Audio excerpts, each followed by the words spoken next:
Hello, everyone, and welcome to Wednesdays at Noon with Pumpkin Futz.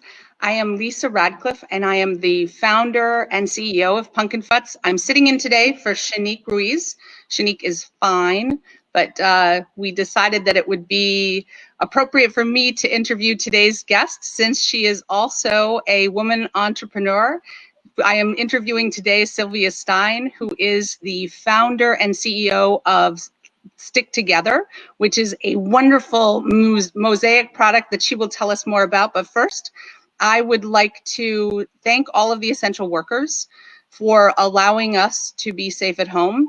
And I would like to make a plea. So I have a personal plea about masks in public.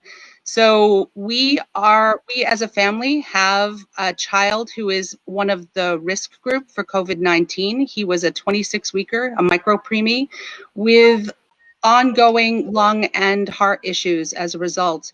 And so for him, everyone wearing masks in public, including Buster, is really important to his well-being and to his safety. And so as a mom, I just wanted to ask everyone to take this moment to ask everyone if you would please consider wearing a mask in public for yourself and also for others out there that might be at risk. So the loved ones that you have, the loved ones that I have, I'm just asking, please consider wearing a mask in public. Mine is right here. I'm really into like funky colors and designs, and we support a local business that makes these. And we also have an internal person, Rebecca, who's made some for us. And so there's a lot of ways to use it as self-expression, which is part of what we do as a brand. But I'm asking, please consider a mask when you're outside of your house. And with that, I'd like to turn over to Sylvia. It's a chance for us to learn more about you and what you do and your excellent brand. And so with that, Sylvia Stein, if you could please just tell us who you are and what do you do? Yes, I'm Sylvia Stein, and I'm founder and creator of, it's called Stick Together. The website is Let's Stick Together, but the product is Stick Together, Stick Together products. And Stick Together, just to explain it, just so people understand it, is basically paint by numbers, just with stickers for big groups of people. So it's just a collaborative group, device-free activity. It comes in a kit like this, and you open up the package, and there's a cover and some instructions. We tell people to hide the cover because it's much more fun when it's a surprise. And then there's a color key, and there's a poster, which I don't know. Coded, and then there's lots and lots and lots and lots and lots of stickers. And basically, it's as simple as that. You find a sticker, find a color, and stick together. And behind me are some of the types of things that we create. So I created this product really not even as a business, but really just as a fun thing to do. And it's taken off, and now I have a business. So that's it. Well, I have to tell you, we did one of them. You know this, but the audience doesn't. So we did one of your mosaics for a party that we had last summer, and it was really fun. And we actually left it up in our office. It's been there ever since. It's actually the beautiful one right behind you to the audience's left, I think. I always get it backwards, but it's the one with the hot air balloons. It's really quite beautiful. And everyone had a lot of fun. So as people came into our party, we handed them out a sheet of stickers, and they had to go and apply those stickers to the mosaic.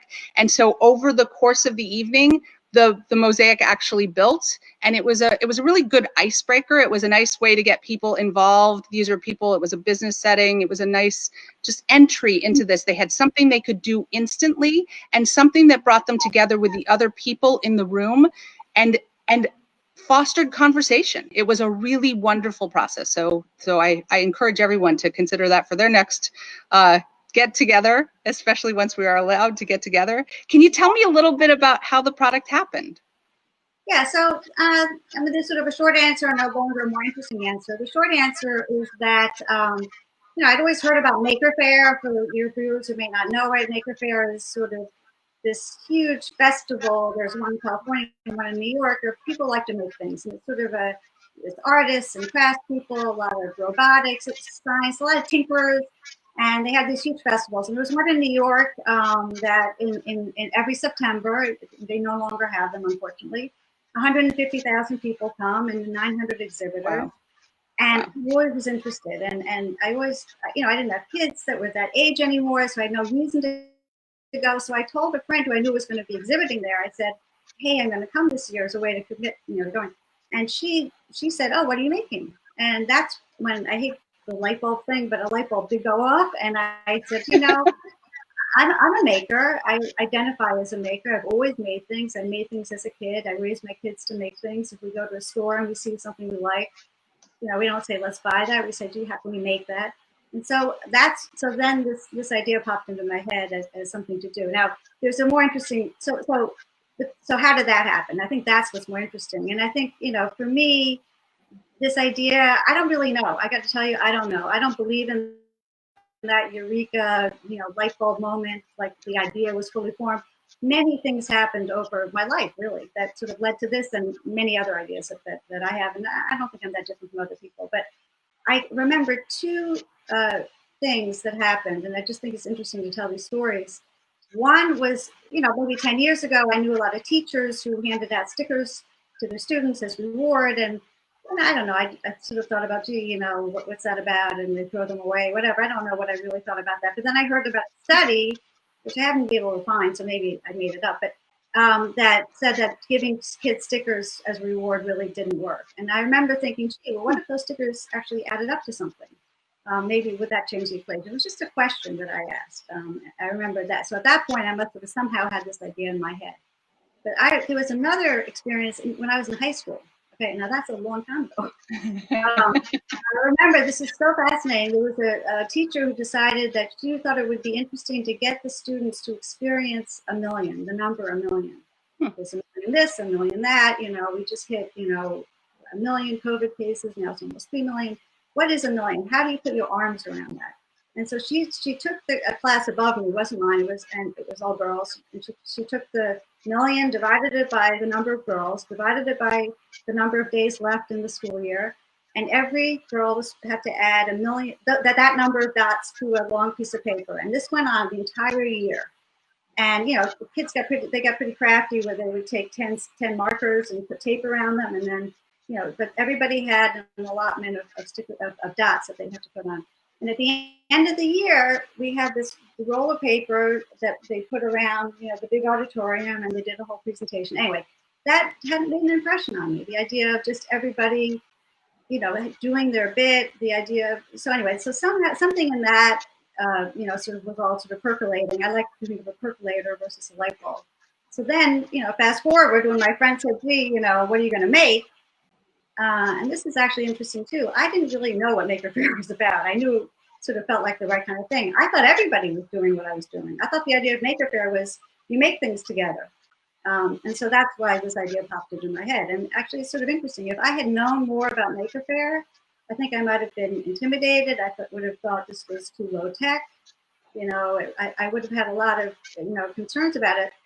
The other thought I had was I thought that there would be 10 other people doing the same thing I was doing. So, you know, it was just funny how you just sort of, so for that, there was sort of this light bulb moment when I thought, what am I going to make? I thought, well, let me see, what can I make with this community that we can all make together and that will help me, you know, get to know the community better. So there's a long answer for your very quick question. No, I really like what you just said about the low tech aspect. So I think right now, a lot of parents are looking for things that are low tech. At least I know in my circle of friends with my child, a lot of our kids are spending an awful lot of time right now on digital machines. I mean, we're really, they do their classes on it. We're doing virtual summer camps. We're, you know, getting my kid off Minecraft is like, it's a full-time job. And we had all of these rules going into the pandemic about, you know, how much screen time you could have every day. And it has totally been blown out of the water by just the need to be online all the time. I think it's really wonderful to have a low-tech solution, something that a child that's visual, that it takes some work over time. Here's another thing that we've been talking about a lot internally is frustration tolerance. So I think a lot of children aren't taught frustration tolerance anymore. And that's this idea that, you know, you have to work at it. I think puzzles are wonderful that way, and your mosaics work wonderfully that way.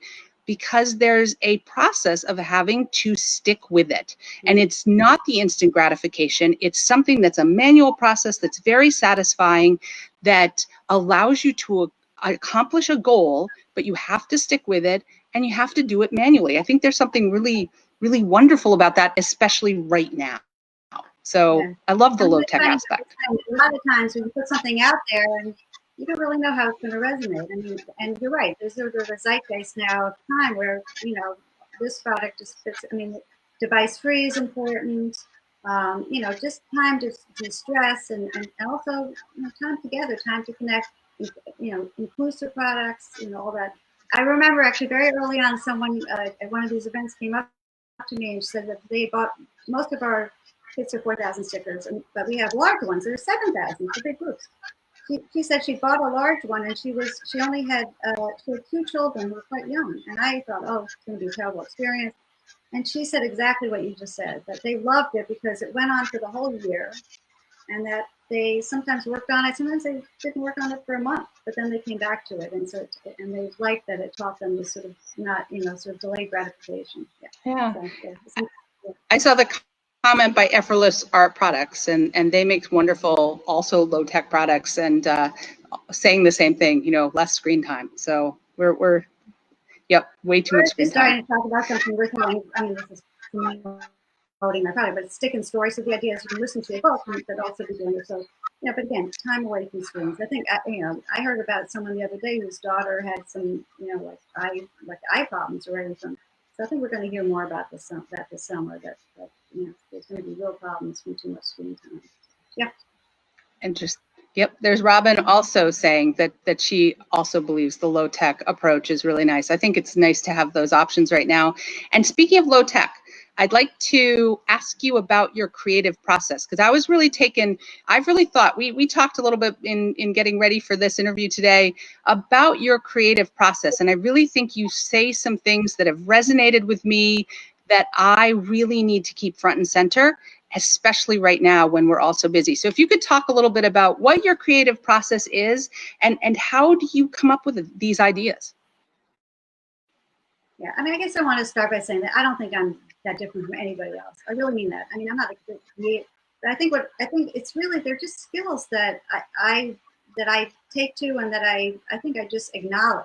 You know, I think that really, I mean, everybody has ideas, you know, but they don't know where to put them. So I think one of the things, you know, I always talk about is quiet space. I don't know if it's even just quiet space. It's just time when you just unplug. I mean, and again, back to what we were just talking about. Just unplugging. I mean, there is where you just, your mind is free. I sort of make I guess a little bit of an effort, you know, keep my phone when I'm on the street walking, or I do a lot of bike riding. I do other things. I just try and get out. I make it. I mean, sometimes I take my phone. Sometimes I don't, but I always turn the phone off. I never plugged in. And you know, and the other thing is, I don't go out with an agenda. It's like, okay, now I'm going to think about this. It's like I just, and I, you know, people talk about meditating. I think meditating's great. I'm not a meditator, but I think meditating is supposed to like push thoughts away. I don't really know, but I think in a way I am meditating. I'm meditating by just like being in the world, observing, thinking, you know, just letting things happen. I think so, and making connections. And I think that's sort of where we went with it. But anyway, so just finding that space. It is, I can't, and it really doesn't, it just, you know, when you walk on the street, just notice how many people are plugged in and how many aren't. I once had this amazing experience that I'll never forget. It was in the city. There was this incredible rainbow and this beautiful sky. I mean, the light was just amazing. And I noticed it, and I wanted people around me to notice it too. And I stopped and I put my finger up. And it took 10 minutes for someone to stop and to look up and to take in the light. And it was the most extraordinary light ever. So that just shows you. So anyway, it is a concerted effort, and you have to really think about it. You know, the other thing I you know, which I always think about, was an article that came out a long time ago in a Harvard Business Review about, it's called the Innovator's DNA. And I think it's really an important piece of research. I thought it would be a much bigger conversation piece than it was. Maybe it was, but anyway. And so they interviewed hundreds of entrepreneurs, and they pulled from that 5 skills that they felt that these people had honed. I sort of felt that they resonated with me. And so one of them is questioning, and it's about, thinking about the question, asking the right question, finding the question with heart. Howard Gregerson is, I think, who's one of the authors, started a whole institute around the question something. So just thinking about what questions are you asking, what questions aren't you asking, and just really rephrasing the question, rethinking what the question is. So asking questions or questioning is all the time. Just what, kids' question is like just sort of keeping that in you. The second one is observing. And, I used to say that they missed that one about listening, but I've thought about it again. I mean, observing really with all your senses. So it's not just, what you see, but what aren't you seeing? What's being hidden from you? What are they saying? What aren't they saying? What's being left out? Listening between the lines, listening to body language, listening. So using all your smell, everything, using all your senses to be observing. I just think it'd be interesting sometime to do some kind of a fun exercise with a group of people where you're all observing the same thing. You write down and then just compare, like, what did you see? And think about what, think about what assumptions are people making when they're saying, what are they not telling you? What are they hiding from you? So really just to think about what is observation. It's not just, this is, blue and I need this. It's really being a little more nuanced about that. So the third one, so we have questioning, observing. The third one is experimenting. And here again, this is something that I think is the most fun thing, is just putting something out there and just seeing what happens. And it's and it really doesn't have to be a finished idea or a finished product. When you think of an idea, what you're making a lot, again, as I said, assumptions, but also hypotheses. And so just to put something out there that's like, that didn't quite, work out the way I thought it was going to work out. And I have to say that this is something that I do. Again, I don't know if this is something that other people do, but every time I put something like this out in the world, or I go into a research kind of a setting, I used to write it down. I don't anymore, but I write down what are the 10 things I think I'm going to learn. 10 assumptions. This is what I think is going to happen. And if after that interaction, if you don't cross off 5 of them, rewrite 3 of them. Maybe 2 of them or 3 are actually valid, and then add 5 more new ones. Then it wasn't really a good piece of research. So I just think that's so experimenting, but being able to then learn from that experimenting is important. So it's questioning, observing, experimenting, networking, which I don't really know what they meant, but for me it means just talking to lots of people, getting lots of perspectives, getting input, and again being able to listen to that.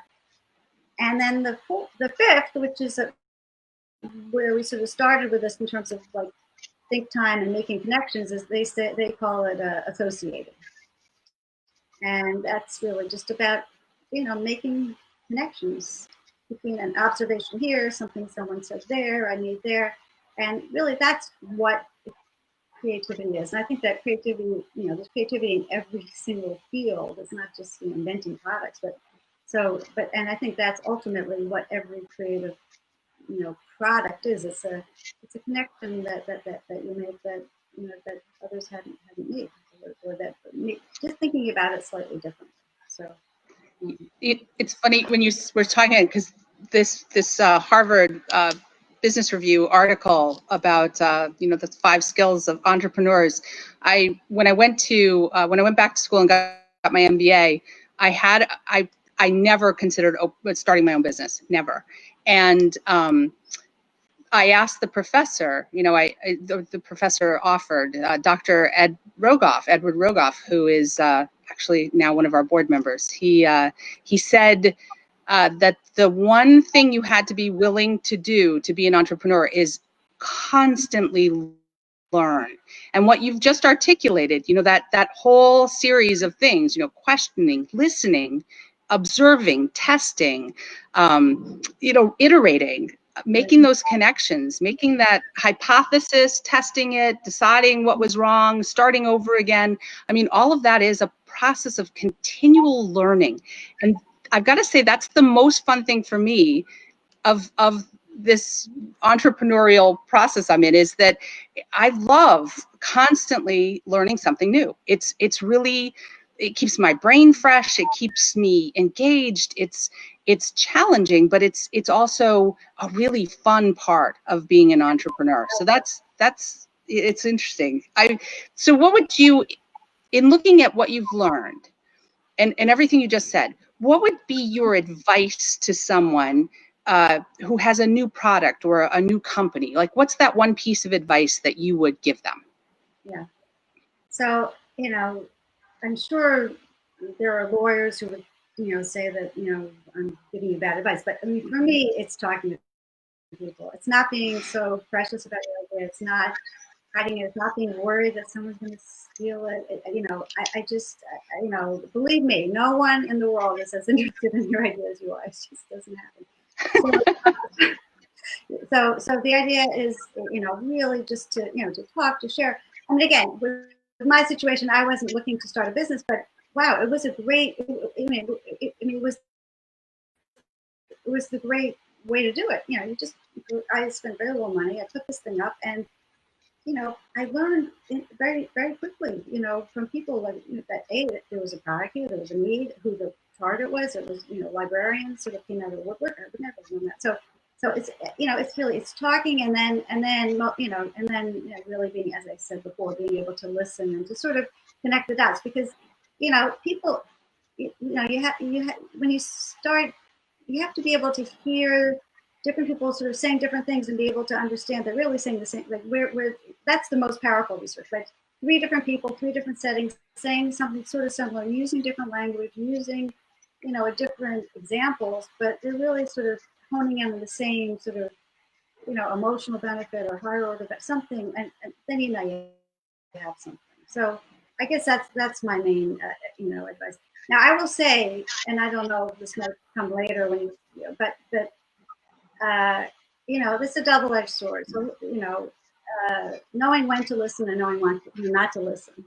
I think that's really the hardest parts of being an entrepreneur. And, if you listen to everybody, you'll never do anything. And if you listen to nobody, you'll go down some. And I just want to talk about that a little bit, because I think as I'm not a sociologist, but we're sort of hardwired as a society to be critical. Everyone's a critic. Everyone has an idea. Everyone can pull something out. And that's just, and actually I thought of when we think about stuff, I thought about an ad that I remember from the 80s that was always my favorite ad, and I happened to find it on the internet, because you can find anything on the internet. So this is it. It's 9 squares, and each one has a light bulb that gets dimmer and dimmer. And I won't read the whole thing, but the first one says, I have an idea. And the next one says, a word of caution, a little too radical, I like it myself, but blah, blah, blah. I wish it was easier. And then the last square is, it was just an idea. And the tagline is, an idea is a fragile thing. Turning it off is much easier than keeping it on. So, so there's sort of that of, everyone is going to have some critique and whatever, and you can just kill anything. Plus, to be an entrepreneur, you have to be a little bit, damn their torpedoes, I'm doing this. You have to have a little bit of it, right? But then, on the other end, if you don't listen to anybody, and I have to say, I've, mentored a lot of entrepreneurs. I've worked on a lot of entrepreneurial ventures, and this is a problem. When you don't, this is your baby, it's your thing, and you know it better, and so there is, it's hard sometimes to take input and to listen. In fact, I've seen too many people, get good advice and just not take it. So anyway, that's all I'm saying, is like knowing when to listen and when not to listen. I think is really it's a skill, and it's hard, and that's for me really the hardest thing. So I have a funny story about that. But I will tell everyone that we're in the midst of a huge thunderstorm. So if you hear it in the background, I'm sorry, and it's very exciting. But so yeah, I could hear the rain. It's hitting the roof so hard that it's pouring in Brooklyn right now. I'll tell you a story about that. That's very funny. The name of our company is Pumpkin Futz. And Pumpkin Futz it's very personal for me. It was what my dad called us as kids. He called us his Pumpkin Futz. And I wouldn't tell anybody that story for a very long time because I was embarrassed. But I get asked it so much that I finally owned it, and that's where the name comes from. When I first pitched the name, when we were starting the company, people did terrible stuff with the name. They made fun of it. They they switched it around so it was dirty words. And I can't even tell you how awful the process was of naming this company. That's part of the reason I probably didn't tell the story for so long, but I stuck with it. I mean, like I just decided, you know what? Screw it. It's my company and we're going to call it Pumpkin Futz. And now it's become really branded for us. I mean, it's become, so we named all our products based on that. So we have, you know, pumpkin pies and pumpkin hugs, and we have pumpkin pals, and we really incorporated it into the entire brand. And now people will say to me, I love that name. I never forget your name. That's, you know, your name is so memorable, and my kid loves your name. And so now I'll tell you that, yeah, it's a true conversation piece Shanique just put up. It really is. Like 95% of the feedback I get now is, that's a great name. Where did that come from?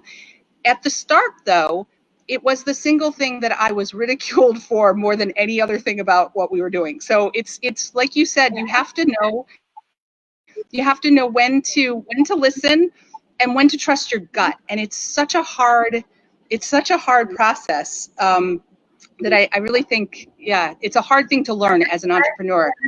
Another interesting sort of lesson there, because I mean, when you first went out and said Pumpkin Futz, all they had was the name, right? But what you're selling isn't Pumpkin Futz. You're selling products that, as you said, give people personal expression, empower people, whatever. That's what you're selling. So the name is really relevant. So again, you know, so many people, entrepreneurs, you know, focus on the name, focus on the logo. I mean, they'll show me this beautiful logo they've done. They haven't even done any research. They don't even know if the product's right. And you know what? It's, you know, the name's wrong because it's a different. So anyway, this is interesting. That's a perfect example of, you know, if they're just looking at the name, you know, it's a little weird, whatever. But I mean, once it has an emotion and everything, the name's great. You know, it's yeah. Well, you said something else when we were talking that I want to make sure people hear as well. You talked about the quality of listening. And one of the things you talked about was being able to divorce yourself or separate yourself from what you're asking about. And so for me, as you can hear, this was hugely personal. So this was actually, for me, there was no way for me to say Pumpkin Futz wasn't a good name because it was so personal to me. And part of the reason I never told anyone why it was so personal was so that they would tell me their unadulterated response, which, like I said, wasn't good. But you talked about having to set that idea that you're asking for feedback on outside yourself. And can you say a little bit about that for our audience? Right. I mean, it's just so important. I mean, if you go up to somebody, like, for example, your pumpkin pie pockets, so brilliant, accessible bags, yeah. And if you went into a room of people who lived in wheelchairs and you were holding it and was like, here's my invention, and, you know, isn't it great? You know, they're reacting to you. They're not reacting to the idea. If instead, you know, you had someone, you know, a friend or whatever, who put this on their wheelchair and went to an event with lots of people, and you're there, but you're in the background and you're watching and observing, and you're hearing how your friend tells people about it, and you're watching other people, and what, you know, it's just night and day, right? I mean, so so the idea is just divorce yourself a little bit from the idea when you're asking for feedback. Give people permission, you know, so that it's not you know, this precious thing that you're putting out there. And there's lots and lots and lots of ways to do it. I mean, those are the words now. You know, yeah. But I think those are the words. You give people permission to be honest with you.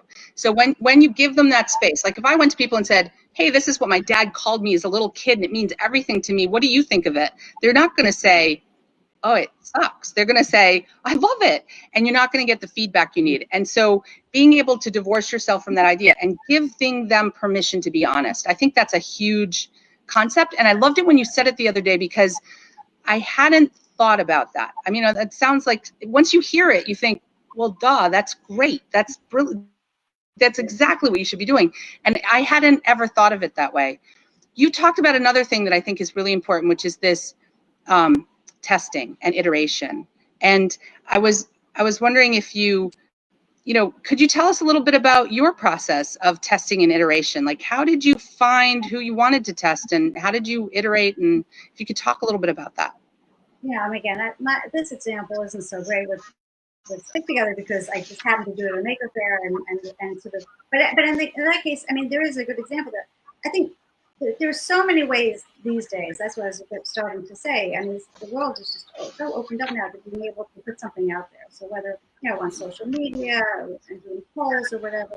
So you know, once you put it out there, I mean, you know, and start reading the feedback, that's how you know, that's how I found this audience. Like I say, I didn't set out to say I'm going to do something for, you know, schools and libraries, for device free, for inclusion. I didn't set out for any of this, but once I put it out there, I read. So, you know, that's not always, that's a sort of a luxury, right? I mean, so many people come up with an idea to solve a problem or they have a need or whatever, which is fine too. But the more that you can create, I mean, you know, put up a lemonade stand. It really doesn't matter. Just there's so many different ways of just, you know, putting something out in the world and just having people that respond to it and being able to watch them, you know, respond to it.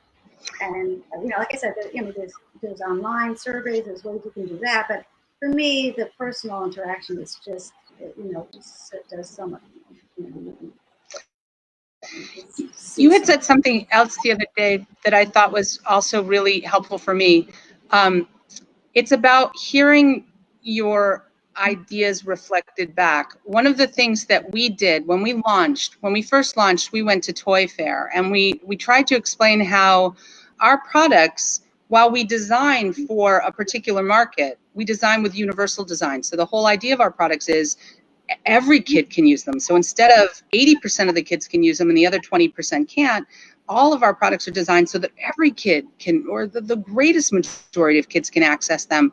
And it really fell flat. I mean, people, if it takes more than 15 seconds to explain it, then Toy Fair, they're done with you. And then I went to NYSOTA, which is the New York State Occupational Therapy Association conference. And I did the same thing. We had a table full of our products and 300 people told me what our products did.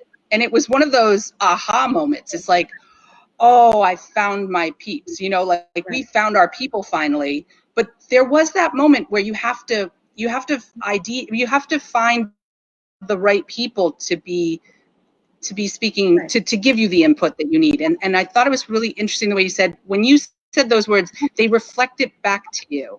I had that exact experience. And you said you had that with librarians, that librarians got your product instantly. Right. So, I mean, this is, again, like, you know, I mean, I consider myself sort of a researcher, but in fact, at Maker Faire, I was so overwhelmed by the response that I didn't really put it together. But in retrospect, a lot of the people talked with me who were interested were librarians. But again, I didn't really put that together. But then, and this is a little bit what you were just talking about, I did another event 2 months later, completely different setting, different place, different everything. And, you know, for me, two things happened. One, the same thing happened. So that was incredible confirmation, right? Two different settings, two different groups of people, it was the same thing. And there, I started to hear more of these librarians. And then a librarian, then we put I had a wonderful partner at the time who, you know, helped me actually get this product, you know, onto you know, a website and a shop and, you know, really package it. And so we had it up, you know, just a week or so, and a librarian found it and wrote a blog post, and that was it. Within a week, we had sales in every state in the country. So, you know, and so again, I mean, you know, I didn't set out to do something for libraries, but they found it, and it was also this idea that in these different settings, I kept hearing the same things. And you know, another thing that happened, this is really at every event that I do, there's always a few kids who just glom onto this and stay for hours and hours and hours, and they all end up with sort of special needs kids who are somewhat on the spectrum. And, you know, so again, wow, that's incredible. This keeps happening. I wonder why. So we're looking into that a little bit more, and there's all kinds of reasons. But every time I always return to the parents and say, hey, do you want me to move your child along? Because all these other things to do, and they're happy because, in fact, I usually deputize these children and say, "Hey, you're running the show now. You tell," and they love it. So, but anyway, that's just this interesting thing that, again, when in terms of research, when you start to see the same thing multiple times in totally different settings, that's real insight, real learning, and something to really make note of and really think about more deeply. Agreed. And I'm going to ask you, when you keep when you're talking, just to speak up a little bit, because I'm partially deaf in one ear, and so that if you see me going like this, I apologize. That's me. I think you're absolutely right, and what, as Shanique put up, just that switch, finding that group and finding those early adopters, it can be everything to a brand. Those early adopters, people that actually get it and then start talking about it, that creates a buzz that you can't pay for, you can't buy as a small startup business. So that was my next question: is what would you say is the hardest part of starting up your own business as a woman entrepreneur? Well, there's so many things. Like I say, I think this, like, learning when to listen and not to listen, that was hard. For me personally, and this is just a personal thing, I know what I'm good at, I know what I'm not good at, and there's a lot of things I'm really not good at, so, and as an entrepreneur, you have to do everything. I mean, I have a great team, and, it's not that. It's just, you have to do, you have to do marketing, you have to do, figure out, cash flow, and I don't know, just, so for me, it's, you have to wear all those hats, and, I personally would rather just be developing products all day. And I have a lot in the pipeline that I would love to be developing, but, so you have to just do all that. So I think, that's the hardest part. I mean, what's so wonderful now to say, versus, even 20 years ago, is just all these new tools that we have to reach people, to connect, to tell stories, to share stories. So, I mean, that's just really, and I have to say, I mean, it's overwhelming for me.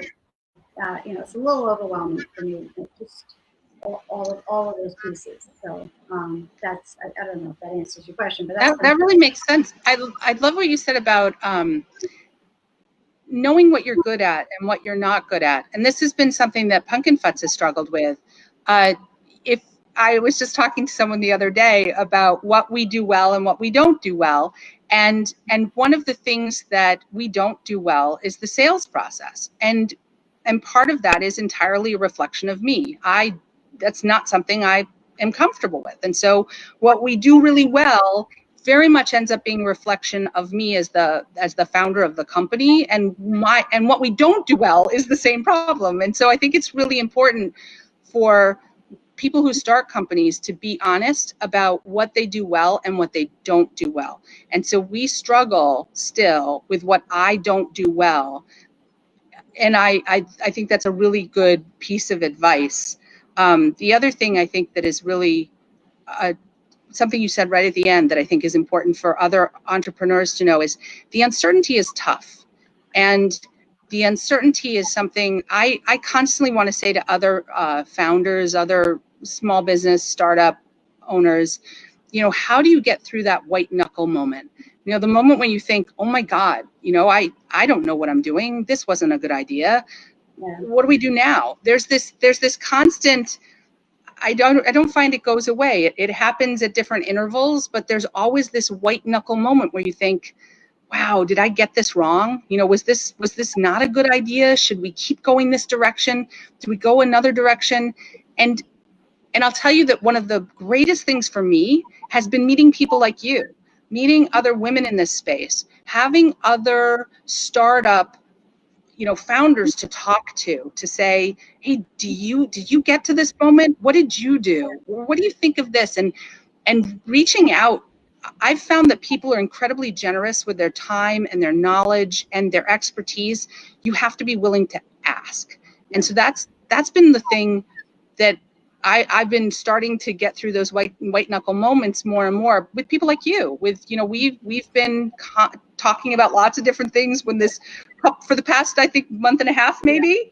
I reached out and said, wow, what are you guys doing, because this is hard out here right now. And are there things like that you found help you through those white knuckle moments?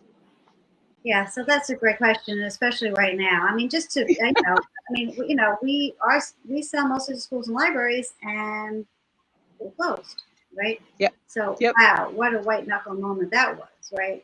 And so, we had to shift gears, very quickly. I think, what got me through it, honestly, is that I believe in this product, you know, and it's sort of almost greater than any one use case. It's about bringing people together. It's about inclusion. It's about, you know, device-free time. It's about the collective, you know, it's about, and I just feel like there's going to be a home for it. And so, yeah, it's tough right now because schools and libraries are closed. You know, but there's other opportunities. It opens up other doors. And I'm just, you know, I mean, you know, at some point, you know, maybe, you know, it's crazy, but I mean, I'm determined to find all of those windows to open. And it's because ultimately I just want this product in the world. And I think, you know, if I was, you know, selling jams and jellies, I'm not sure I would feel quite as passionate about it, you know. So for me, it has to come from that. And that's just, and then, you know, in the end, you end up, as you said, just reaching out to people. I think everything's an opportunity, exploring, you know, and in the end, you know, there's always going to be silver linings. I mean, again, I'm not, you know, this Pollyanna, you know, everything's perfect, but I do have that. I have that drive that is just going to try and find what are the opportunities. So, and I think you do too. I mean, you have a product that is, you know, built on, you know, art, you know, and so, you know, it's going to succeed, you know, and whatever happens out there, I think, you know, all kinds of things, you know, I mean, yeah. I saw that Jason and Nancy Morris from Effortless Art Products actually also said, yeah, that it's good to surround yourself with people who complement your talents, which I think you've done a great job of in bringing in those talent pieces that you needed. And it's back to the what do we do as founders to understand our strengths, understand our weaknesses, and complement them. The other thing that you said that I think is really true is passion. I think you have to have a passion for what you're doing, and that passion carries you through. I think you're absolutely right. I hadn't thought about it before, but when things get right down to the nitty-gritty and I have to make a decision, it is usually that stubborn passion that comes through and says, nope, you know, we're going to call it Pumpkin Futz. I don't care what you say. And there's that. So it's that core moment that is the reason you started the brand in the first place that drives you at that point. I think that's a really good insight, and I'll think about that. You've been always very helpful I find these conversations very helpful in just crystallizing what I need to hear. So I hope that it's been helpful for the audience. I'm just going to take a moment and see if the audience has any questions that they'd like. And while they're doing that, just because, believe it or not, we've only got a few minutes left. I'd like to know, is there anything you want to tell us about that you're working on right now that you're excited about, or that I heard you say the book read and sticker process. Do you want to tell us anything that's coming in the pipeline? No, I mean, Stick and Story is really just a thought for, you know, parents now are looking, you know, for, you know, to buy time, really. And so the idea that you can get an Audible book, and this product actually sort of helps you focus. So, you know, the child can be listening, or multiple children all listening to the same book, and then doing Stick together, and it's sort of a nice time for you as a parent to get some work done or do something else. So that's just one thought that we have. We have a bunch of initiatives. One that's really fun on our website. We have a thank you image, which where we actually donated 50 of them to frontline healthcare workers. Getting back to your read-in, nice. And it's just been really beautiful to see them create this image. And again, we have someone hide the cover, put the poster up, and then it turns into this beautiful thank you image. And so actually, we're thinking of looking maybe for a sponsor for that to get that into more hospitals. So, nice. From that, we have lots of images on our website, and that's it. Your Stick and Story, is that correct? It's when you were saying that, it's really great for kids who have ADHD or focus challenges. Having that sort of low level something that they're doing in the background actually helps them focus. And so, you know, I have a child who has ADHD, and you know, those low level sort of things, chewing gum, the fidget seats. I mean, those are things that are really useful. So that's a great idea. Yeah, so mindless and simple that it really invites, you know, you can do something else. All right. Well, I know that Shanique put up how you contact you, where you can find your website. Shanique, if you don't mind putting it back up for a moment again, so that this is your email address. So if anyone has any questions or interest or a need for your product, you know, there's Sylvia's email, and here is the website. I recommend it highly to anyone. As I said, we've used it, we enjoyed it. We did it for our company project, a get together that we have once a year. That was a great icebreaker. It has stayed up in our office space ever since. So it created something that we still have and reminds us of that moment together, which was really great. Here's your Instagram, your social media. We are totally out of time, but I would like to remind everybody that we're going to do our Friday recess at 4 p.m. And this week we have on another friend, Godwin Morris, who is going to be doing her Dazzling Discoveries. I believe it's somebody that Paula that actually works with Godwin, but it's really a fun process. My kid has done this. They're going to do some of their paper engineering, which is great fun, and we have played with it quite a bit since Buster made it. So I hope you'll join us for Friday at 4. And other than that, we're a little bit over, but thank you, Sylvia. Thank you, everybody, for joining us, and we'll see you again, hopefully Friday at 4. And have a great week, everyone. Bye-bye.